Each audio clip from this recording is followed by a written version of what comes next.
everyone. It is L.A. Lloyd. Boy, we're excited to bring Amy Lee back from Evanescence. New album coming out called Sanctuary. So we got a lot to cover today. It's Amy's ninth appearance since I've known her for about 20 years or so now. So great to have you back on the show. Yeah, thanks for having me. How you been? I'm doing great. You know, as we were talking about, most of our work is done out of our house now, and neighbors are just pounding on the roof today. So if you hear a little clanking, I do apologize for that. That's what makes it real. Yeah, for sure. So I mentioned Sanctuary. It's coming out on June 5th. And, you know, the way that you've kind of given a quick description of it becoming an outlet for everything that feels wrong and out of control, which I think we can all kind of relate to with the current environment we're living in. With those emotions says, was it written anger, survival, transformation, all of the above, or maybe just kind of pick it up from there? All of the above and more. Yeah. I really like to just take time with the writing process and, you know, let life come in, you know, and then when it's ready to come out, like just start letting it come out. There has been a lot to release the past couple years. Yeah. There has been a lot of rage and frustration for me. It would be wrong to sum up the album that way, but it's such an important thing. I feel so lucky to have a great band and for us to be able to make loud noise right now. I'm a singer. All I can do is like, you know, reflect back and like bang my drum. But if we can be part of something that gives people hope and fire and inspiration and fuel to know that like we are in this together and humanity is bigger than the garbage and the fake, right, that we can break through on the other side together. Here we are, like just people. Yeah. Well, you know, I've seen with every album that comes along, you know, Evanescence has never been a band that kind of has been happy in their comfort zone, if you will. Was there a moment, you know, maybe not just on this album, but albums in the past, it's like, you know, hey, I don't want to repeat myself. You know, I got something new to say. The world's changing. And is that really how the evolvement of Evanescence happens from album to album? Well, yeah. I mean, it's a combination of a lot of things. Like you change as you grow and you have new, you know, thoughts about life and also your perspective. I think perspective has been a really beautiful thing for me as a writer. Yeah. I think, and just in my place, in my self-awareness of whatever we're doing here, I think I'm able to see all the work we've done, see myself as a 21-year-old, you know, falling, coming out through time, to now, you know, with the band that we've become, and all the music we've made, and back then to halfway through to now, and even just a vague idea of like the future. Time feels fluid. It's hard to explain, but when you kind of zoom out, it's easier to take a breath and just go like, yeah, not just about us, but like life in general. It's short. Right. It is. And I want to make something good before I leave this world. I really do. We get to go play concerts and make music and experience that joy with people all over the world. It's the best. I'm so grateful. It's a ton of work, but it is so worth it. I love what we do. So I feel like I'm moving kind of at a faster pace than I did for a long time because I'm just sort of feeling that and wanting to go for it. Like my band rules. Right. Like I love making music with those guys. So this has been just a really cool time, collaborative, creative experience. And I'm all here for it. Let's give people something good. Yeah. And not to disparage some bands that's been around as long as you have, but it kind of feels like they want to protect their past, which they should, but they still, by protecting it, sometimes they kind of live there. And, you know, that's okay for fans who want to come out and hear their favorite songs and, you know, they don't want to deal with the new stuff. But how do you kind of protect the past, but also, you know, it's like, still invite the fans like, come on, you know, we're way more than just, you know, the first song you ever heard from Evanescence. You just got to make great music. Yeah, that's right. You just got to make great music every time. Right. And, you know, if it was just about playing songs from the past, that wouldn't be enough for me. Yeah. That really wouldn't be enough to satisfy me. I get off on making music. Right. So the creation part, that's why we've always taken plenty of time, you know, before releasing another album is there's a pretty good bar already. Like, and I don't want to put something out that feels like, okay, that's cool. Yeah. You know, we've done that before, but it's like a new version. Now I want a whole new reason. Every time. Passion drives the whole thing. So I think that's the key. Just like be passionate about what you're doing. Do it because you want to do it, because you love it. You love it. Make your favorite music. Right. And when you, now that it's all mixed and everything's together on the album for Sanctuary, when you go back and listen to it, from front to back, is it a song that really gives you the feels, or maybe does it change from every time you listen to it? And, not even obviously the single that may come out, but just a particular song on the album. I really love them all. Yeah. And I feel like they're different. They're all different enough that they serve different purposes. Like they suit different moods. It is such a beautiful thing to finally listen to the whole thing back after obsessing over it and working on it and only hearing the things that I want to change. Like I just am that way. Like all I can hear listening to like rough mixes and unfinished things is like the work, what I have to do to fix it. Yeah. Like to finally listen back, it was like listening to a whole new thing all of a sudden, because it was just like, oh, enjoyment time. Wow. But I love Who Will You Follow? Like when we came out with that song, when we wrote that song, it was one of the last ones we wrote. And it really felt like we didn't ever really have a discussion about the first single. It's like we just knew that was going to be it. And adding to that, working with Jordan and Zach, really got my attention when I read that, because Poppy, Architects, Bring Me the Horizon. A lot of great artists they've also worked with. You've worked with some great producers in the past. What do these guys pull out of you creatively that maybe some of the past haven't been able to get there? It was just such a beautiful new energy. And it just came out of an experiment. Like I am definitely in a moment of just saying yes to things that sound like they could be cool. I could fail, I could not come up with a good idea in front of somebody, but I don't really care anymore. I feel like, okay, it's worth a try. Let's go like be creative and have fun. So yeah, I got in there with Jordan and Zach, and the first session we had together was like just Jordan and Zach and me and Troy. And it was very much like, hi, nice to meet you all in person. Like, I knew Jordan a little bit, but like let's see what happens when we all sit here, like at our thing. Like I was sitting at it like a prophet sequential, and like Troy's at his guitar and Zach at the helm and Jordan at his laptop, and everybody just like, who's got something? And it was really fast. Wow. It was like really fast. Like the first day, by the end of the day, we had almost all of, like, not all the lyrics, but like the bulk of Tell Me When You've Had Enough. And it was this killer, fast-paced energy. Ooh, you got an idea? Ooh, yeah, but let me do it like this. Ooh, and then I got this thing. Ooh, let me add this thing over here. Just like fast, fast, fast, fast. When you got that good energy, it's like I know, like, I'm going to sit here for a minute and chase this. I'm not going to be doing anything else but chasing this until we've got enough. Wow, that's great. So like, I remember going home that day with Troy and just being like, how are we going to do that again tomorrow? Yeah. He was like, I don't know. And then we did. And it just was this really meant to be feeling getting in there with those guys. And I think, it makes sense. I love so much music that both of them independently make.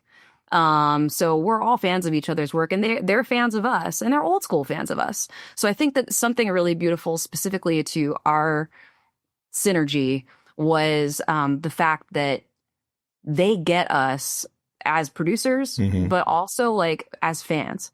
So like to kind of be able to see yourself, even the elements that I maybe have left behind, don't think about anymore. I'm naturally our biggest critic. I have to be.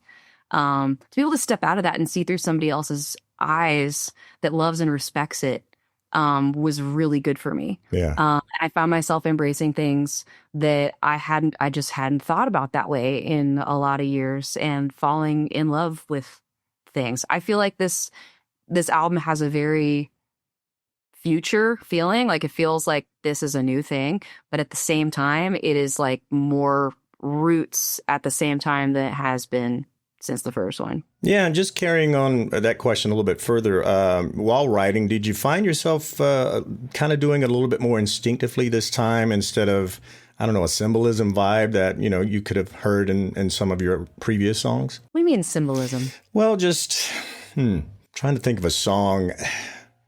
I just feel like sometimes when it's Evanescence music is almost like a score to a movie sometimes. And I can't really give you a specific song, but you just, maybe it's the music more than the actual lyrics. But sometimes I feel like when I listen to an album, it's almost kind of taking me through a movie in my mind is the way I'm trying to describe that.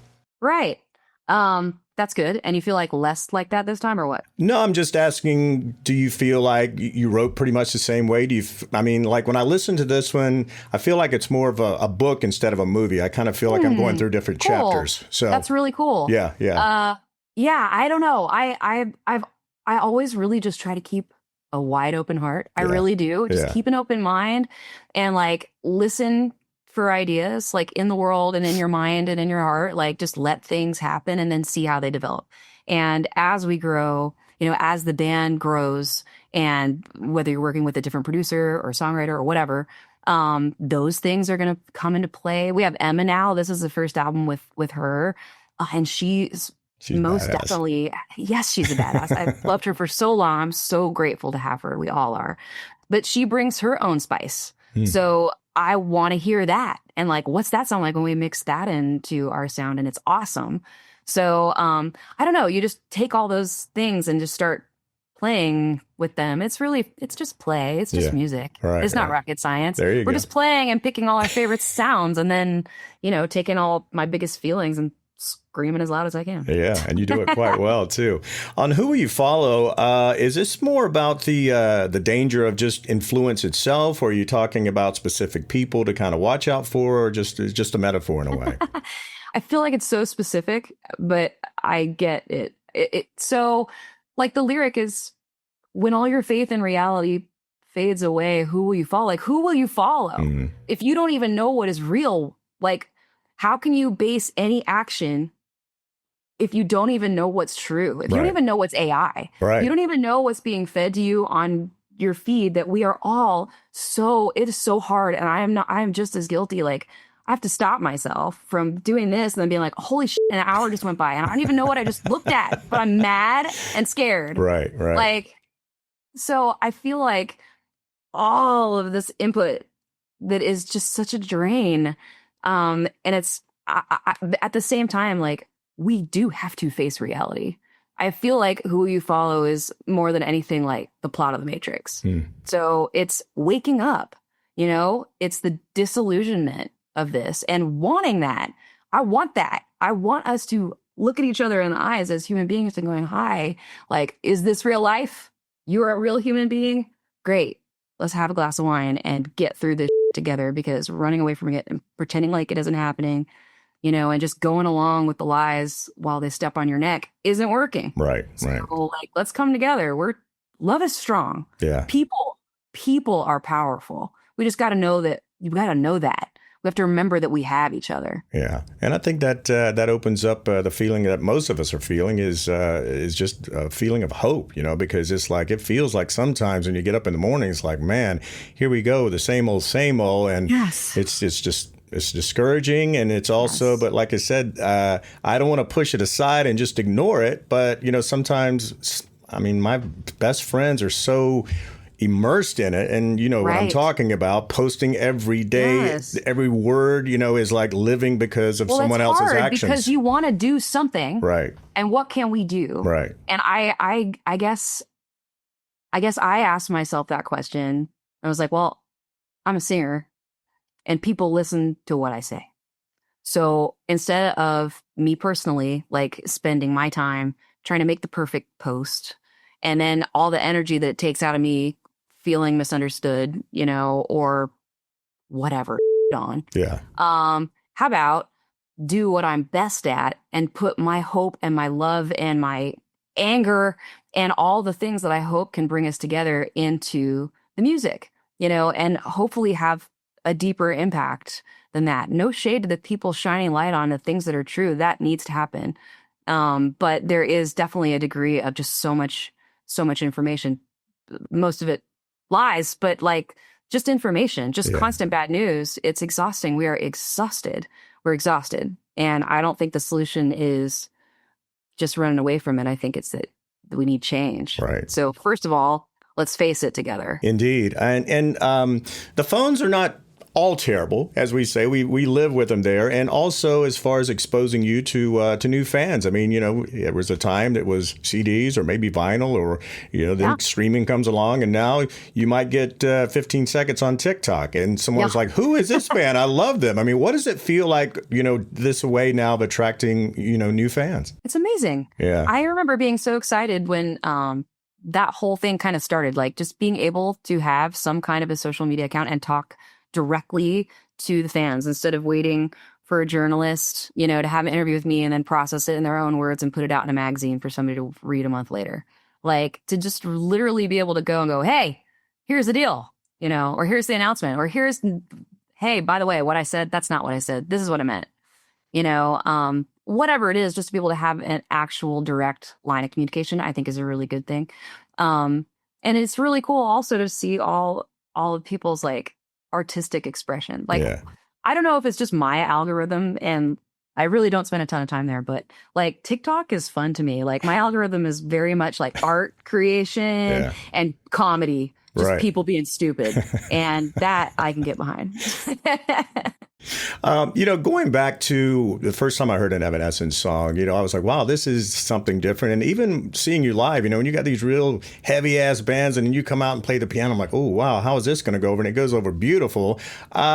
Years later, now we're seeing people who really have kind of embraced this emotion and this atmosphere and this melody. I don't want to say that you were this big innovator, but do you feel like the music industry and some of the suits are finally catching up to what you were doing 20 years ago and trying to do it with their band? That's funny. I don't know. I feel like that stuff's always existed. I think that sincerity is something we're all craving right now.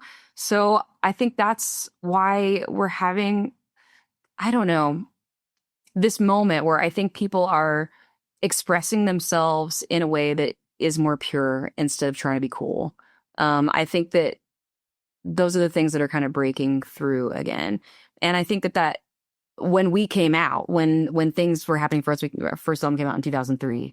That was the thing. Like that was my thing, was sincerity, like to a degree. And obviously, like there's more to it than that. But I feel like that has been the thing all along for me that really makes the deeper connection between us and our fans and our listeners is they're just keeping it real. Like it's not about a fad or like corsets and eyeliner or any of those like superficial things. It's a deeper thing than that. It's about authenticity. And I think in this world of the fake, in this world of what the that is the thing naturally that we're all seeking, is something that is human, something that feels like the words are coming from the heart, and it's not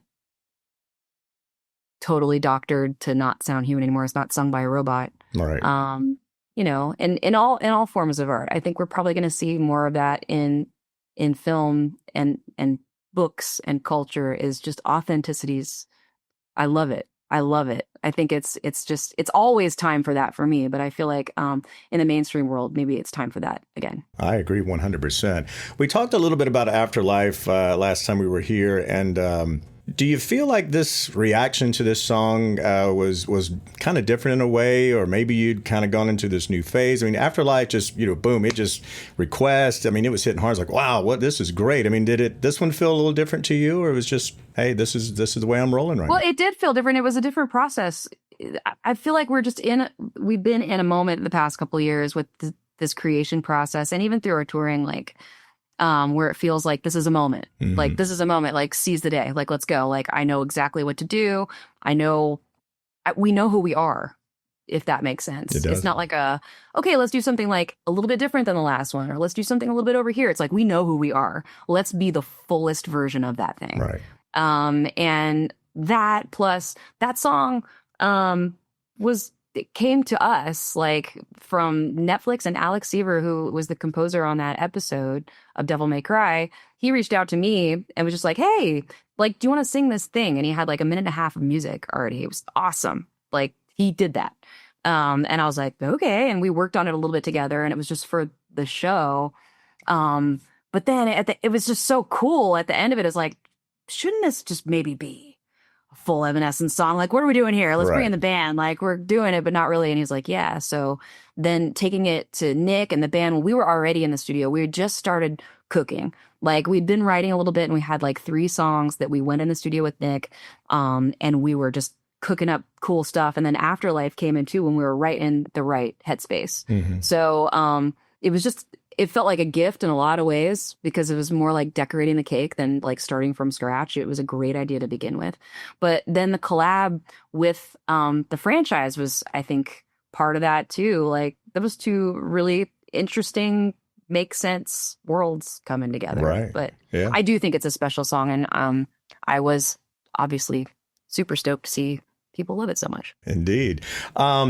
So if Fallen introduced the world of Evanescence, and going back to, different ways people consume music, what do you think Sanctuary says about where you are creatively and emotionally in your life right now, 23 years later? Is that it? 23?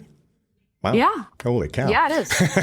Hey, 2 years from the Rock and Roll Hall of Fame. I'm ready to vote for you. Made it. I think, for me, it sounds more grown up. Yeah. Like, it sounds like we know who we are and what we're doing.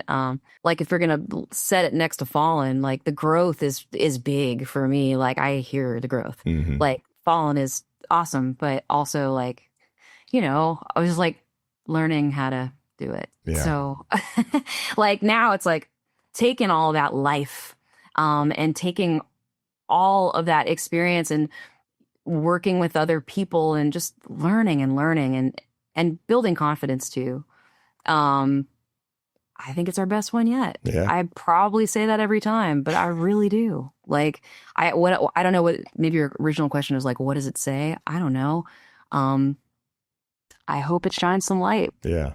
I do too. I think it will, what I've heard. I mean, I really think it's really good. Like I said, I feel like this one is kind of a book almost,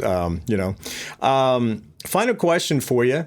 Album, big tour coming up. The band's as tight as it's ever been. I mean, things are, they're really cooking right now. But look, as you said, life happens. Things are going to get in the way. Biggest challenges that you see maybe in the next 12 months or so. And what is it going to take to overcome it? Well, it's going to be a lot of work. I think that the challenge is always that I want to be a great mom and be there for my family and put my whole self into this music that we worked so hard on. Right now I'm looking at the fun stuff. It's a little daunting to look at the tour dates all together on a page, but like, I'm focusing on the production. Like, I want to make this the biggest, most badass, awesome production that we've ever had. So we're building that right now. And I'm enjoying that creation process and on to the next thing. But the challenge is always having enough time to do all the things I want to do. And the big one of those is being a great mom, and I can't sacrifice that. So we'll find a way. Well, I tell you one thing, I think Nashville's really feeling good on you. You're smiling, you look happy. I think you're in one of the best places I've ever seen in the years I've known you. So, and I appreciate you just being so open and charismatic as you always are. And I can't wait to see the tour because, like I said, if you're bringing that production out, I mean, I know you always do. Yeah, you got to come. I definitely will. Well, thanks again, Lloyd. Yeah. I'll see you soon then. Okay. Good luck with the album, and we'll talk soon. Okay. All right. Bye. Bye-bye.